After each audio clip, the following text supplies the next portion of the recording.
मृत्यु के 24 घंटे बाद आत्मा वापस अपने घर क्यों आती है? मरने के बाद आत्मा कितने दिन तक घर में रहती है? यदि आप भी जानना चाहते हैं तो वीडियो में बने रहे। गरुड़ पुराण में हमें मनुष्य के जीवन और मरण से संबंधित ऐसे कई रहस्यों के बारे में पढ़ने को मिलता है जिन्हें जानकर कोई भी व्यक्ति अपने जीवन की गति को सुधार सकता है।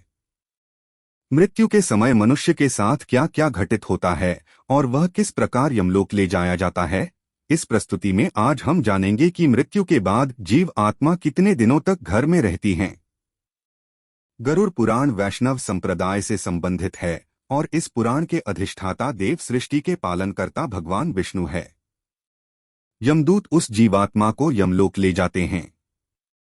वह जीव आत्मा 24 घंटों के पश्चात पुनः वापस आती है और 24 घंटों के दौरान जीवात्मा को उसके संपूर्ण जीवन का लेखा-जोखा दिखाया जाता है, जिसमें यह यकलान होता है कि अपने जीवन काल में इस जीवात्मा ने कितने पाप और पुण्य किए हैं।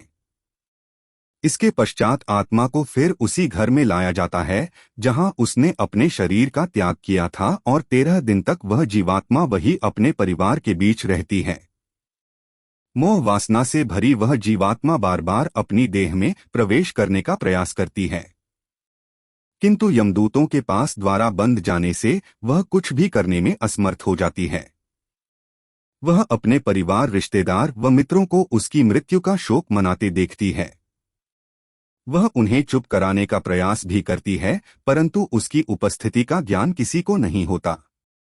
फिर वह अपने सामने स्वयं के मृत शरीर को देखती है और भूख प्यास से जोर जोर से बिलाप करते हुए रोने लगती है।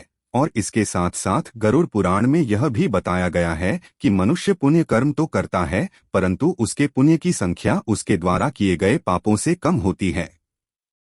पिंडदान क्यों करते हैं? अर्थात मनुष्य पुण्यों की अपेक्षा अधिक करता है। इसके समाधान स्वरूप मृत्यु के पश्चात पिंडदान करना आवश्यक बताया गया है। 10 दिनों तक जीवात्मा के उद्देश्य से पुत्रगण पिंडदान देते हैं।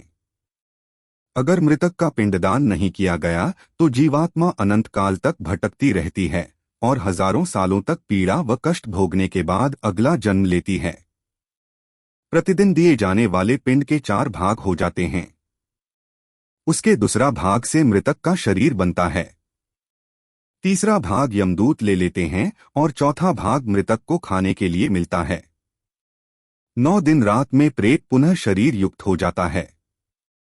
शरीर बन जाने पर 10वीं पिंड से प्राणी को अत्यधिक भूख लगने के कारण आहार रोकने प्राप्त होता है।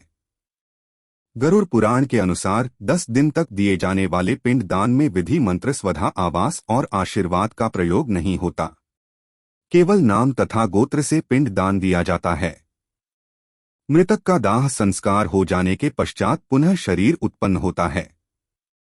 मृत व्यक्ति के जल जाने पर पिंडदान द्वारा उसे 1 हाथ लंबा शरीर प्राप्त होता है, जिसके द्वारा वह प्राणी अमलोक के मार्ग में अपने शुभ अशुभ कर्मों को भोगता है। जीवात्मा शरीर प्राप्त करने के पश्चात भूख से पीड़ित होकर घर के द्वार पर रहता है। 10वें दिन जो पिंडदान होता है उसमें मृतक का प्रिय भोजन बनाकर देना चाहिए, क्योंकि शरीर निर्माण हो जाने पर मृतक को अत्यधिक भूख लगती है। प्रिय खोजे पदार्थ के अतिरिक्त अन्य किसी भोजन का पिंड दान देने से उसकी भूख दूर नहीं होती। 11 और 12 दिन प्रेत भोजन करता है।